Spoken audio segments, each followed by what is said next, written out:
He was called the evil genius, the Maradona of Nigerian politics, the man who shaped an era. And now, General Ibrahim Badamasi Babangida is telling a side of the story.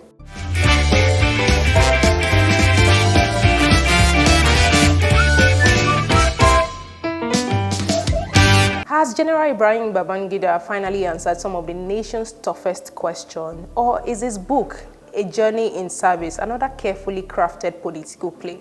Today we'll be diving into this with our political editor and our news editor. We want to know if this book is a confessional or a carefully crafted defense. Diving into this topic with us today is the political editor of The Guardian, Mr. Muyiwa Adeyemi. Thank you for joining us. Thank you very much. On my left is our news editor, Mr. Olaiya Temitope, who we fondly call Templar here at The Guardian. Thank you for joining us. Thank you for having me. Yes, this is not the first time that we're having our political gladiator release a memoir, an autobiography. When you heard about Babangida's book, what was the first thing that crossed your mind, Mr. Muyiwa? Well, I think the first thing that crossed my mind is for him to come out and authenticate, firstly, some of those things we know, then to shed more light on some gray areas about his administration.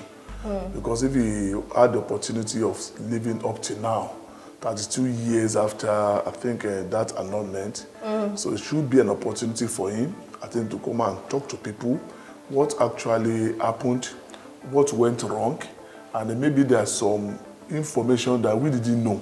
But for somebody at the driver's seat, he knew, and because he was, I think, the one, I think, in charge of the country then. Yeah. So we expected him to, I think, come out clean and clear on how those things happened. So that was what I had in mind.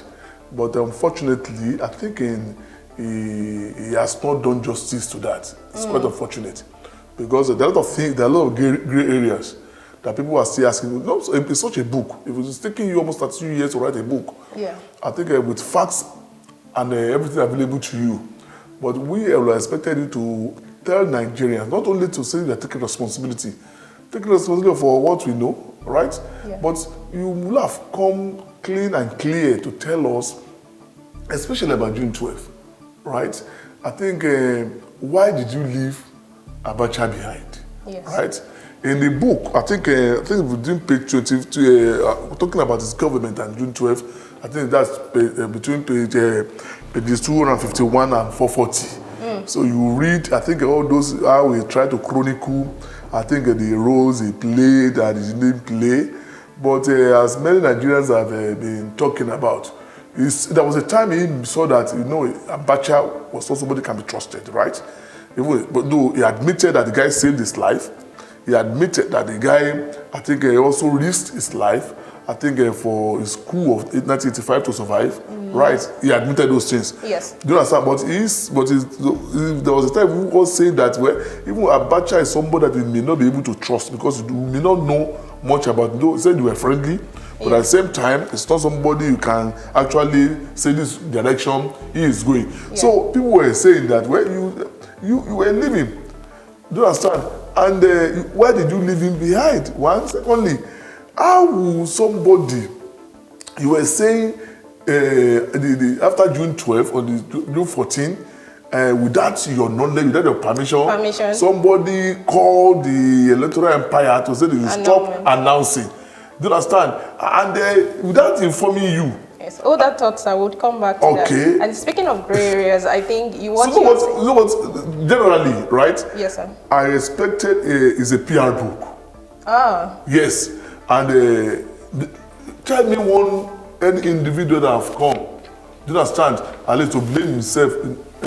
In his book, he wrote himself. Right. Do you understand? So the man just came with what people are saying, let me say my own. Let all this body continue to contest, yes, in the public space. But purely a PR book, do you understand, only good for students of political history for analysis. So you expected this to be more of a confessional and give more insights, more than what he gave in. There were no confessions, but he gave insights. Do you understand? To not controversial aspect of his administration. So it was an insight. I think I want to admit Because when I was reading about People's Bank, about Community Bank, about MAMSA, you know, about DFree, about some major decisions the government took, even to the SAP, right? So I think, which was a product of after a long debate in the country, I could remember those periods, and you know, and with the IMF matter. Yes. So for them now, the experts around the Kaikalu and Co, to come Afalaye, to come with a SAP structural adjustment program. Do you understand? So I think it refreshes one's memory of what happened those periods. During this period. Yeah, I think, but so it gives an insight. But those controversial areas about the administration, yes, right, I think it didn't do justice to that. Speaking of happenings, I mean, there were significant things that we cannot help but discuss. And I think one of the first ones is the death of a journalist, Mr. Dele Giwa, who was murdered via a parcel bomb in 1986. Mr. Templar, do you think he dived into this, or do you think it was significant enough for him to have addressed in his book? Thank you. Before going to the specifics of the little I know about that incident, taking off from where he left off, let me just say why now? Why should we have the book? Looking at Nigeria's political history, till date, I think there are only 4 to 5 epochal moments in the life of this nation. If you take it back to from 1914, where we had the amalgamation between the Northern Protectorate and Southern Protectorate, then you have October 1, 1960, where we had the independence. Yes.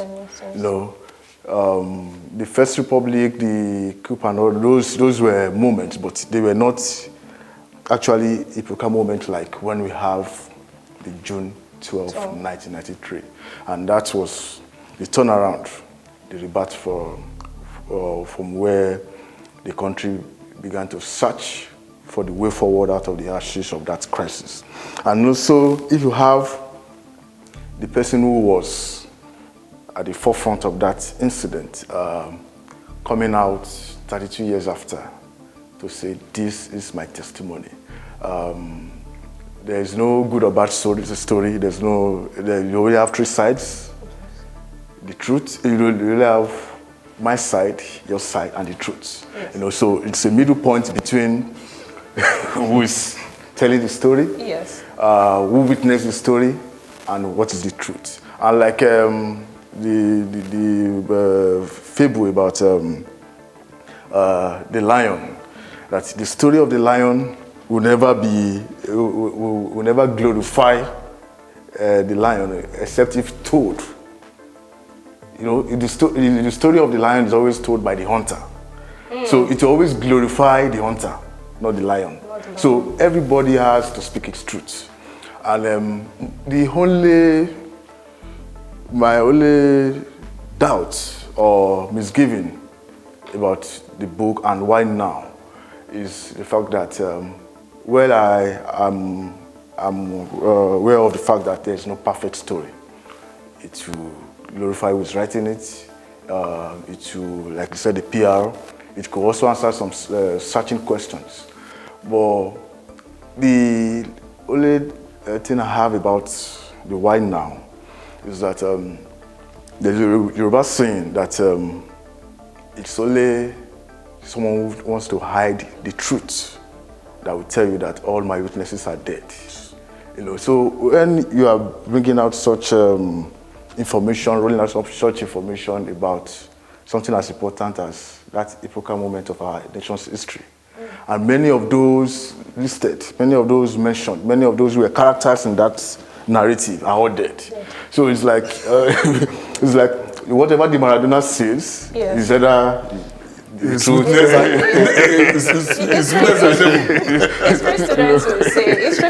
students will say it's not about what has happened, but about how it is remembered. So I think we're shaping how this is being remembered. Yes.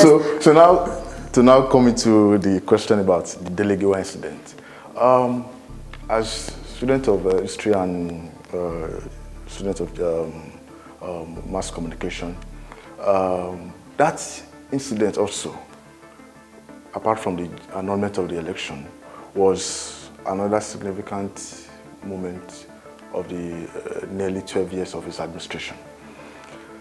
And my own comment, because I would defer to my Egbon, to who was witness to that history. We only read it in the books. But I was listening to Femi Falana last night, and how he picked up that incident to say, no matter what was written in that book, the motive, the actions, the inactions, and everything around General IBB had shown that he was not truthful to unraveling the mystery of that death. And if you are a leader, the buck stops at the table, and we had such novelty, a later bomb. It's just like when the former president Goodluck Jonathan was in office, and from nowhere we had such mass incidents of kidnapping Chibok girls. It reverberated around the country, around the world. Sorry, we had bring back the girls everywhere. Because it had never happened before. Yes, we had pockets of kidnapping, ransom, kidnap for ransom, but in one first swoop, having 214 girls or 74 girls, So that was the same with the death of the Legiwa, a later bomb. And Femi Falana said that even you could excuse that, okay, it was military rule and he had to do what he had to do. At the advent of democracy in 1999, President Olusegun Obasanjo set up the Oputa panel to investigate, atrocities committed under the military rule, and which dated back to the regime of IBB, including Abuja. And he not only spawned off invitation to attend that panel, he made sure he didn't attend, he didn't send anybody, and all matters, all those who came forward with evidence, including the legal counsel of the deceased, the famed Ganifa Adeyemi, brought all documents to the panel. He could have answered some of those questions. So there was no answer he could have given in his book. Going back to what I said, that all your witnesses are dead. And so I can't believe whatever you're writing in that book. So because at the time when they gave you the opportunity to come and answer, he didn't take it. Yeah. So it was a mere deflection. When the witness was still alive. Yes, just like you mentioned before, you touched on the annulment of 1993 election of Moshood Abiola. Yes. During the launch of this book, he addressed this and took responsibility and apologized. But most people on social media are saying he lacked depth, and they said his statement lacked remorse. What do you think they want to hear from Baba? What do you think we would rather like to hear from Babangida? When you are chronicling such events, and you tried as well to, let's say, you can let Nigerians know some decisions your administration took. Yes. You understand? But the pulse of Nigerians, implication of such decision on Nigerians, the effect that single decision had on Nigerians, lives that were lost, right? He never acknowledged all those things, that many lives were lost. Yes. He never acknowledged that many properties were burnt. He never acknowledged how people were killed. In this Lagos state and many parts of the country. So he never acknowledged the economy, how the whole thing affected the economy. Do you understand? So he just took it like something very light. I think we are talking of an event. Do you understand? That changed the whole economy for worse, affected it for worse, nothing good. Do you understand? Hospitals filled up with corpses of people. How do you explain that one? Do you know what I'm saying? So how will you write such a book? Do you understand? Without looking at how it affected Nigerians, the economy, everything. So it was the impact as depicted in that book was like you are writing from a movie. Do you understand? No, it's not something that people felt the impact of your action. Now, this June 12th we're talking about, he never bothered to tell Nigerians how much they wasted. Do you understand? You know, this is the man that were changing goalposts, right? The first primary was held, won by Siroma and Yaradua, the senior Yaradua. Do you understand? He cancelled it. Now said we are now starting all over, right? So it was changing. I think the time to hand over about 2 or 3 times. So all the money spent during those periods never accounted for it. Now even on this June 12th, you started with the political bureau, you built secretariat for the 2 parties, you ensured that I think the money people were not that induced. I think to level we can, as he put in the book, you understand, a lot of money was spent. You know, at the end of the day, you understand, you are not telling us some people announced, you understand, that they should stop releasing results without your knowledge or approval, and nothing happened in military. He said, but Sani Abacha went ahead without his approval, that he was out of state at the time. No, not before he went out of state. On the 14th, when they stopped, then they asked the Ofriwosu to stop the announcement. He was around, right? He said, he now said that no, there were 5th columnists is here. And he now said by 20, he went to Mina. I'm quoting from the book, right? Then he went to Mina to start and reflecting on what was actually happening. But on the 22nd, he went to Katsina. Do you understand? But what was in Katsina? That's why they announced the annulment. How could anybody, I think in the paper, I think in the press that was never signed, would have done that with you as a military, I don't know, the president of the country, as a military man.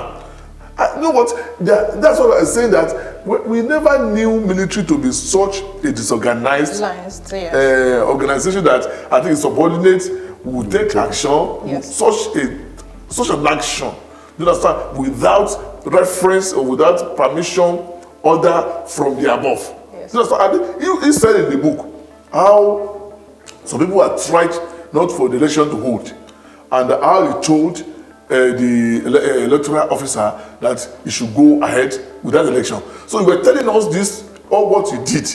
But when your election, you ordered must hold, despite every step to stop it.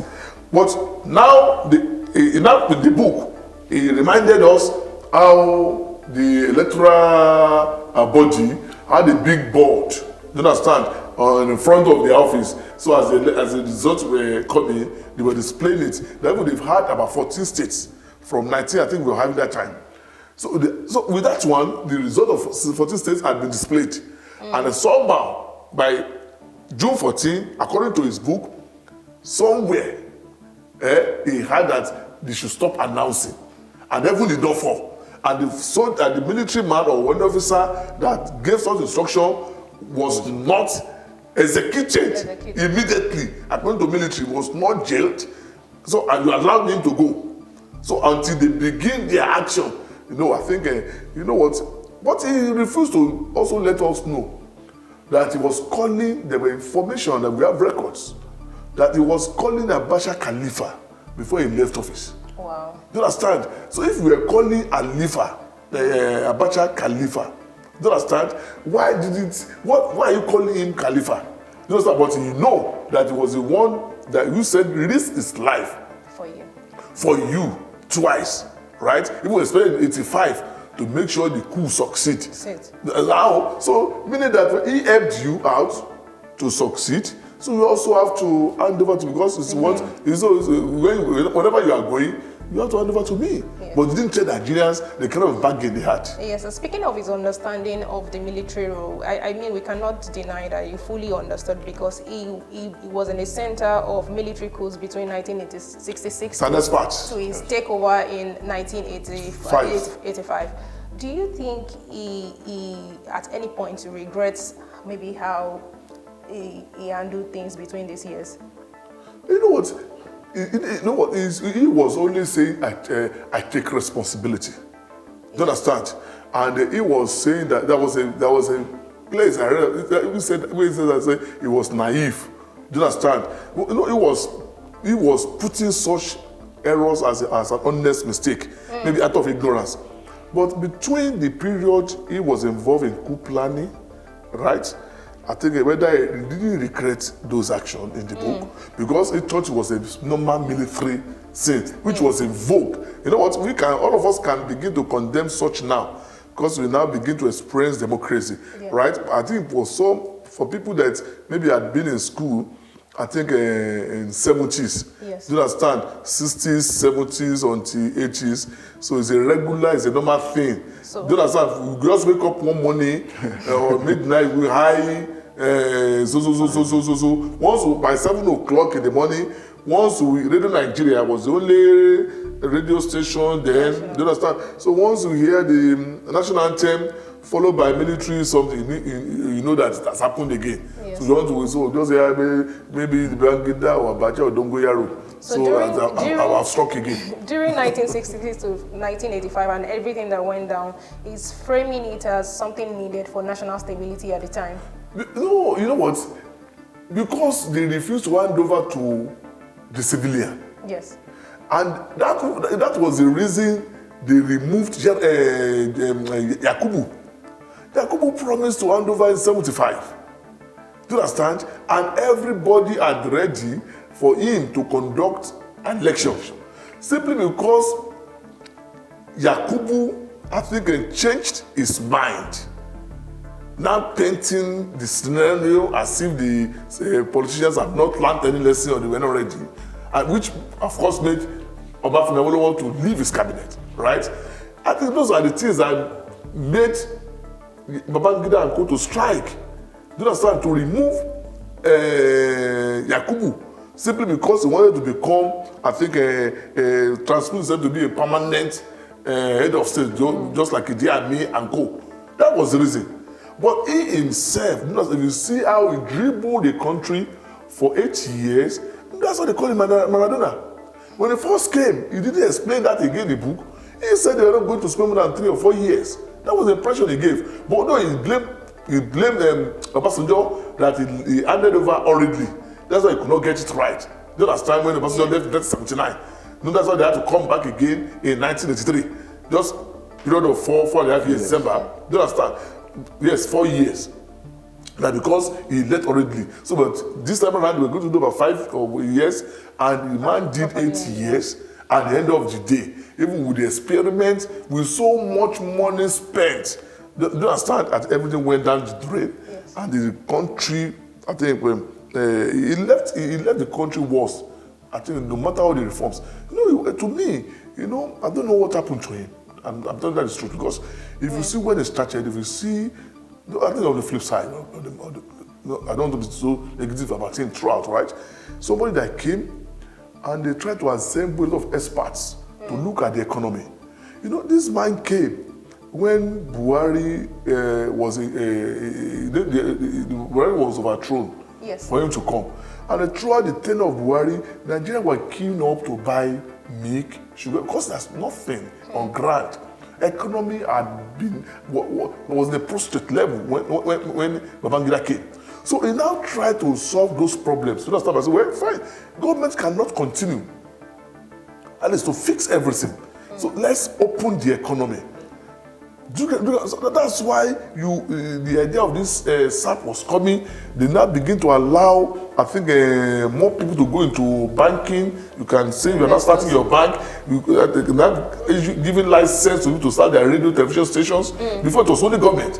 So those things that were only government, those that were in charge now, he opened them up for private to participate. Do you know what I'm saying? So he did some of those policies, even the SAP. We are talking about, go and look at what was trying to do in SAP and what the present administration is doing now. You are saying they are doing almost the same thing. Because everything about SAP then is reduced government intervention in provision of infrastructure. Do you understand? And not only infrastructure, in economy. Do you understand? This forex we're talking about is part of what he did. And the government should not fix price again, allows demand and supply to fix the price. Yes. That's exactly what they are doing now. But they could not see it through. And what people were saying that SAP then did not have human face. You understand? But the human face trying to provide them was like People's Bank, headed by Taisho Lari, a great man. You understand? Like Community Bank. But not the kind of what we have now of conscious cash transfer. You understand? Bags of rice. The bag of rice they are giving. No, they didn't do that one. You understand? But that time also, they stopped importation of wheat. They stopped importation. You understand?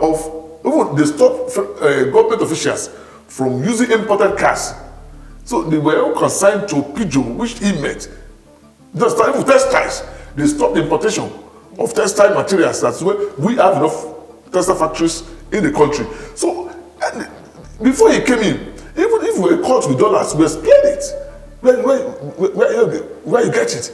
But when he came, I think they liberalized all this. That I think so. But he did that to open up the economy. I'm saying this: different did fantastic works in this Lagos state.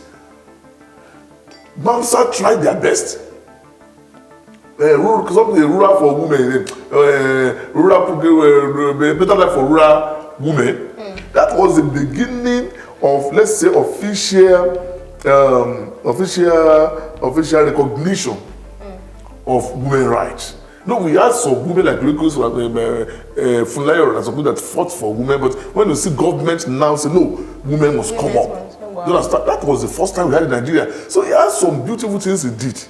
But you know what? At the end of the day, I think for what will have capped, what will have put him on the right side of history, now later became his albatross by annulling June 12th election, and for no justifiable reason, and which he has not even at least told Nigerians, I think, why he did it. Yes, because he definitely has access to more information. Yes, if we were to say any more significant thing that people remember, students of history remember during this period, is also the suppression of the press. You know, they would say any of his political opponents were either jailed, sent into exile, or just, you know. Do you think he addressed this at all, Mr. Tope? Not really, but I didn't expect much. Because you need to understand, he made reference to the fact that you have tasted two words. At the time, you already know what was expected from a military government. So you either cross the line and go in for it, or you stay in line. So the newspapers at the time, they knew what they were doing, and it was more of guerrilla journalism. In fact, the press didn't go much into guerrilla journalism until the time General Sani Abacha came after him, and now heightened the suppression of the press. You know, but it was because he opened up the economy, so, and brought in experts. It was the first time we had a military government that had civilians. You know, so there was free flow. So maybe. At intervals when you had maybe some bad press, but there was nothing of the kind. Even after Delegiwa and the incident, it was just it was like he recognized it as a sore point and step back. Yes. And like if you take the Guardian for instance, many of the incidences, the brush the organization had with the military were more under the regime of General Sani Abacha, when the company was closed twice, when its editors were picked up here, you know. So he presented himself as that liberal leader. So he wouldn't come after you. That's why he referred to him more as Maradona. He would dribble you this way and dribble you this way. So he wasn't upfront like General Sani Abacha. Babangida has expressed. You know, sorry, when I talk about this suppression of the media, you know, Babangida, Buhari started it with the promulgation of Decree 4. Decree 4, yeah. You understand? So with that Decree 4, I think they can close down any media organization without court order, or picked any journalist. I think there were some of our senior colleagues in the Guardian that were picked all that time. Tony Thompson. Yes, Tony Thompson and co. But when he came, right, I think his own, if he didn't close down newspapers, but when you see some journalists just disappeared, do you understand? And the height of it, we receive a letter bomb. Wow. Do you understand? And when, I think it was on record, when Dele Giwa got that parcel, he said it. Kaido Shinka was there. Some people were with him. They said, this must be from the Mr. President. He said it. This must be from the Mr. President. So as I immediately tried to open it, I think this story is all what we know. Yes. So I think he was not that nice or friendly to the media, because in that book he said, in the military psychology and setup, there are two kinds of people, not only one. Understand? So that you are a friend or you are an enemy. And once they see you as an enemy in military psychology, they have to crush you. So it's either you are friendly, you just fall within the line, as he said. But once you cross the line, I think you have been marked for elimination. So I think that's the guiding principle and philosophy he operated as, and it was no apologetic for being a military man. And so that's why when we see some younger ones now talking of crossing the borderline of saying because maybe there were some challenges, they are not inviting military. So we didn't know what they're talking about. Yes, Mr. Templar, Babangida has expressed regrets in past interviews that we've seen over the years. But do you think this book reflects that, or is this a carefully crafted book to take to rebrand his legacy without taking full accountability? Like you rightly pointed out, in snippets of past encounters with the media, he had not addressed June 12 frontally, but he had always danced around the subject of what happened on June 12. And I think he taking a bird's view high of all the events that occurred, and as a stage of his life, is closer to the departure long than when he was the main actor in 1993. Yes. So I feel he wants to leave that as, he wants to leave the book as his legacy for posterity. Because like I said earlier, the fact that June 12th is something that will not be erased from Nigeria's history, just like October 1. And it was not accentuated by the last president, President Muhammadu Buhari, who has now made the nation's democracy day to be June 12th. So he carries that burden to his grave. So whether the answers he gave in the book tells the story as it is, or but it serves as for future generations as his own testimony. Now, on the scope of it, because of the effect of June 12th, even at the time when the incident happened, I think the phrase he used was, "I'm stepping aside." Yes. So he never knew he would be stepping out of the corridors of power till date. Because he had always seen himself as, we had Obasanjo who returned as civilian president. We had Muhammadu Buhari who returned as civilian president. We had Abacha who wanted to transmit himself into a civilian president but failed. He would never have imagined that of all he did,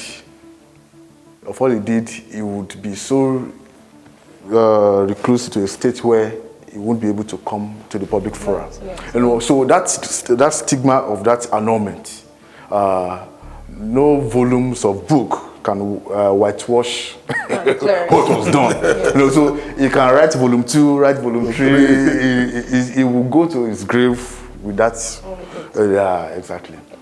I doubt there's any political leader that has not been alleged to have taken funds from Nigeria.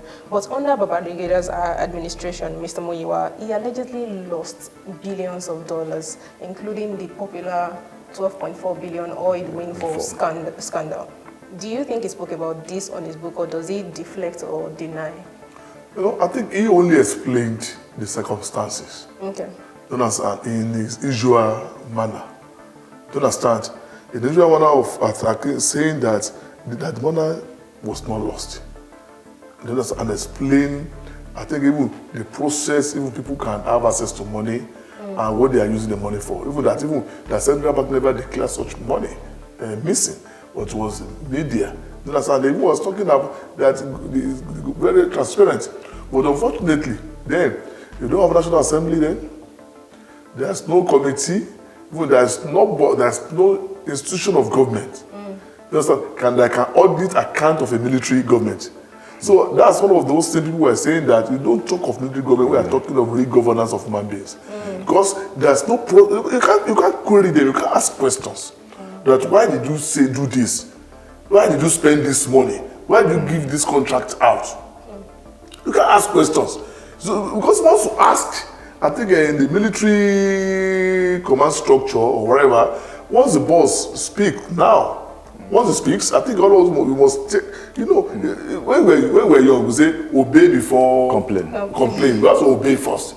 Even if you complain at your own risk. Anyway, I know the implication of complaining. You understand?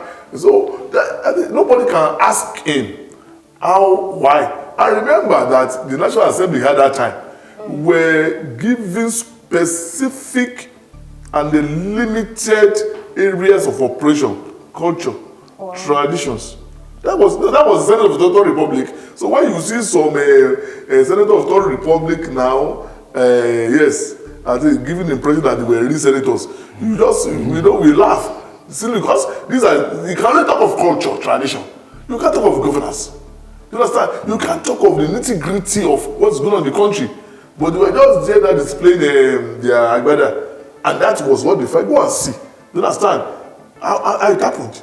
So, but what I'm saying that he did not give sufficient reason to convince anybody. You understand? Yeah. You know, he came up, I think, he had his ears to the ground. You know, the man is a booker.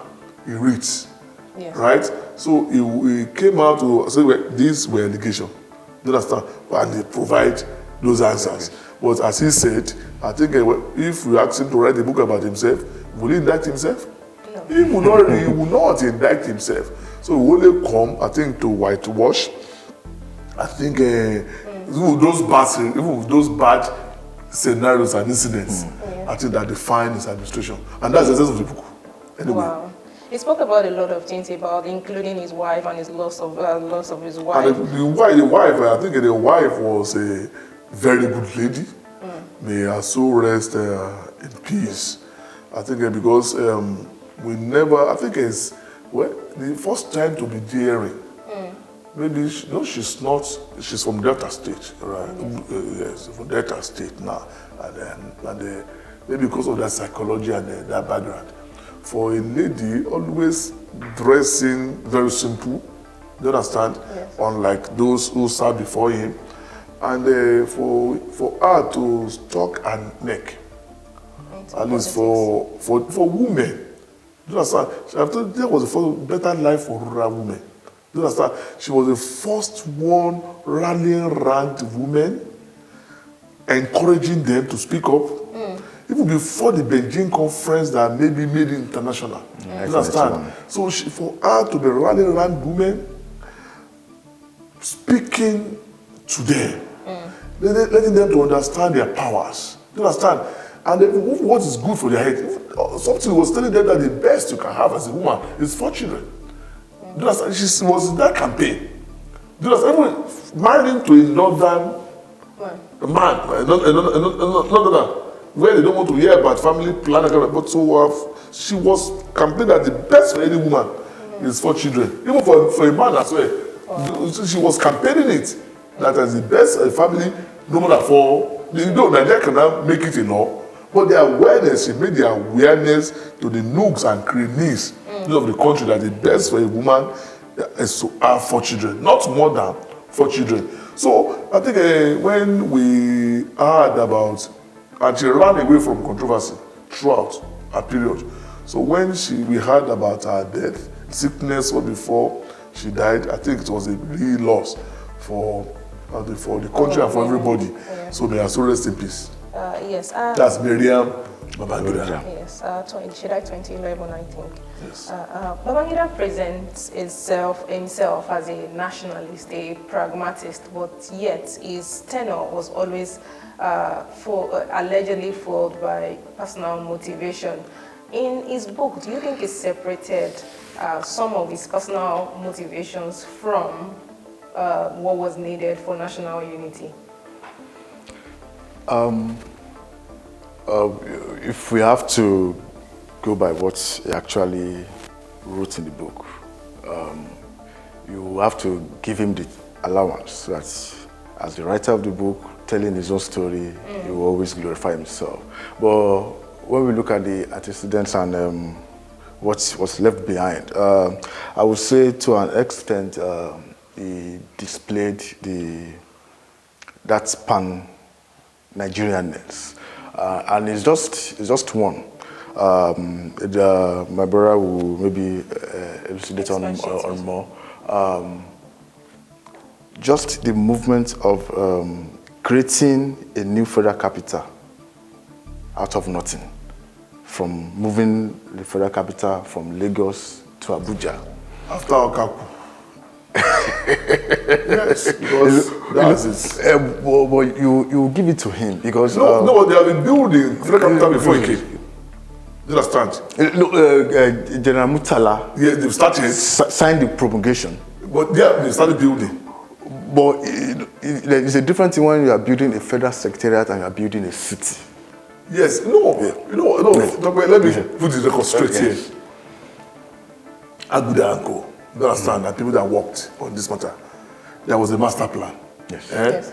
And they were already building the secretariats, government house everywhere. Yes. Right?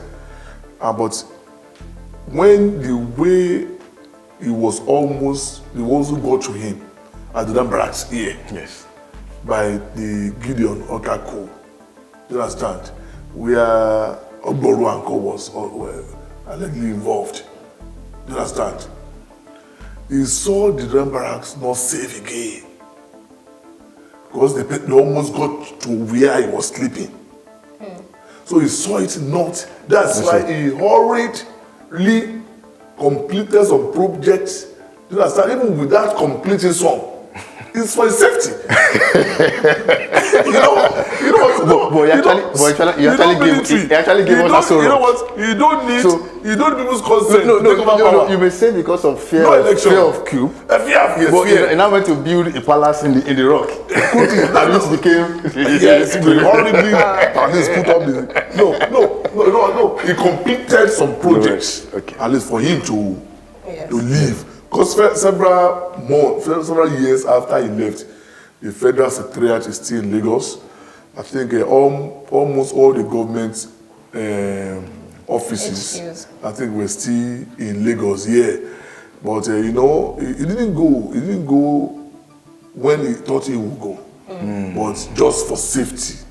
Because anybody can just pull the trigger of the gun and you are gone. So you don't need election, though. I don't need a campaign to become president there. So just have to be daring. Thank God we get to witness another set of government. Yes, Mr. Muyiwa, IBB has written a tell-all. How do you think his legacy stands today?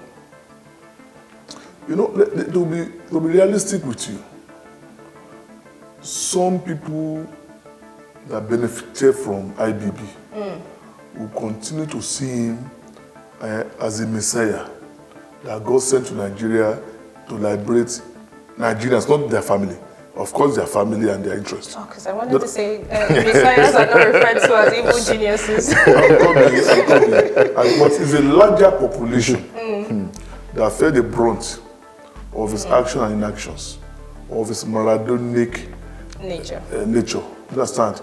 So that will continue to see him as an evil genius, one, and again, that will begin to see him as a man that came, deceived Nigerians for 8 years, you understand, and left Nigeria worse than he met it. You understand? And there's certain blood that say crying for justice. You understand? I'm talking of blood of human beings, not blood of cow. Right? That's it, demanding justice. As journalists, when I and my colleague went to Iwaya during that crisis, we wept. Do you understand? When we saw dead bodies of pregnant women. No journalists, we walk around there at that time, you walk around corpses and you are not, because you are only reporting your, after all, they are not the members of the family. But on this matter, I think we journalists we betray the emotions. Do you understand? But what happened to those families? Do you get my point? What they expect them to say about how they lost their breadwinners, how they had lost their children, how they lost their people? So, and if just for an action or inaction of one man, do you understand? So, I think to us, it's quite unfortunate, maybe as Africans. Some people will come with kind of testimony and we erupt it. Do you understand? There should be a way of making him, do you understand, at least say to face the consequence. More accountable. Of his action. At least as a deterrent for those who are there in government now. But if with the revelation, do you understand? So you had a record that everyone won at your disposal, and you kept quiet, and you were saying that I was saying that he may not have won, but now say after 92 years, so you know the truth, and you refuse to divulge that truth for 32 years. So and the best you can get now is that we're just looking. Do you understand? And we now say, thank you for admitting that Abiola won the election. Thank you for what? Because that's how the president said it. Right? But such actions supposed to carry consequences. So people now leading will now know that you can't continue to toy with lives. We are in a position of power today. Yes. And power is transient. So whatever you do today, if 100 years will account for it. I think some people that played some roles in genocide during Nagdi something, we knew how they were treated. Some people that played role during serious apartheid in South Africa, we saw, I think some accounted for their actions. Yes. Right? But how we now say that somebody that is actually in action led to death of thousands of Nigerians? Billions of naira there, you can call it trillions, went down the drain. Economy went back 50 years. Social life, 50 years. Do you understand? And unleashed Abacha on the country. And for someone to say, well, I was naive, or the benefit of hindsight will have done differently. Do you understand? No. I think that in his lifetime, I think there should be consequences. Maybe, I mean, he's still alive. Where there's life, there's hope, they say. So let's hope if you take some accountability in the future. But Mr. Tope, would you say this book can be seen as a long-awaited confession, or is this a carefully crafted defense? It is for waiting 32 years and spawning all avenues and opportunities to speak the truth. What that book served was like, there was nothing we didn't know that is coming out 32 years after. So in that regard, it was like, why take that long to say what you should have said, whether at the Deputy panel, whether even before then, or there was I think 2 years ago, at the time when, before the former president announced June 12 as a Democracy Day. I think the year before, he recognized MK Abiola as the winner of June 12 and gave him what was due to him as a former president, which was the GCFR. And also the running mate then,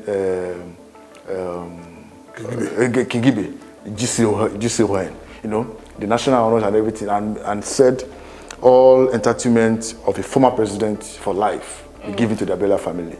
That was when he could have spoken his truth. Because even if he took former president Muhammadu Buhari, who was not a principal actor, he was also chased out of government by this same IBB and jailed for 3.5 years. So if you took someone like that to look back and say, no, we need to correct this error. You know, he did that, although people said, okay, he was doing it to query the Southwest because of 2019 elections. It came after that re-election to now say, going forward, Nigerians' Democracy Day will be June 12. So there was nothing else we expected than being sincere in whatever you're going to say about June 12 that we already didn't know. So what was all contained in the book were those cocktails of and we now see many of those who are still alive now coming out to puncture all the stories there. Yes. And for me, that a biography won't answer all the questions, but when the book leaves more questions than answers, then it should have just been, even the same former president, Muhammadu Buhari, is quoted to have said that he would not write a book. And he gave his reasons, because he said so many people offended him in his lifetime, and he wouldn't want to desecrate the image of those who have maybe gone, or disturb the children and grandchildren of those who offended him, so he's not going to do a tell-all. No, you could have just left history at that, where we won't have to be questioning every line, every chapter, every page. So it's an addition to history. The book is an addition to history, but it's a distorted account of history. Wow, thank you very much. Thank you, Mr. Muyiwa, for gracing our seats yet again. Thank you, Mr. Tope Templar, for short. Thank you very much. Like I said earlier, it is not just about what happens, it is how it is remembered. And some historians would say history is sometimes written by victors. But here in Nigeria, history is sometimes contested, defended, or sometimes denied. So tell us in the comment section, what do you think about IBB's book? Stay tuned with us for more insightful coverages. I am Lois Ogunniyi. Bye for now.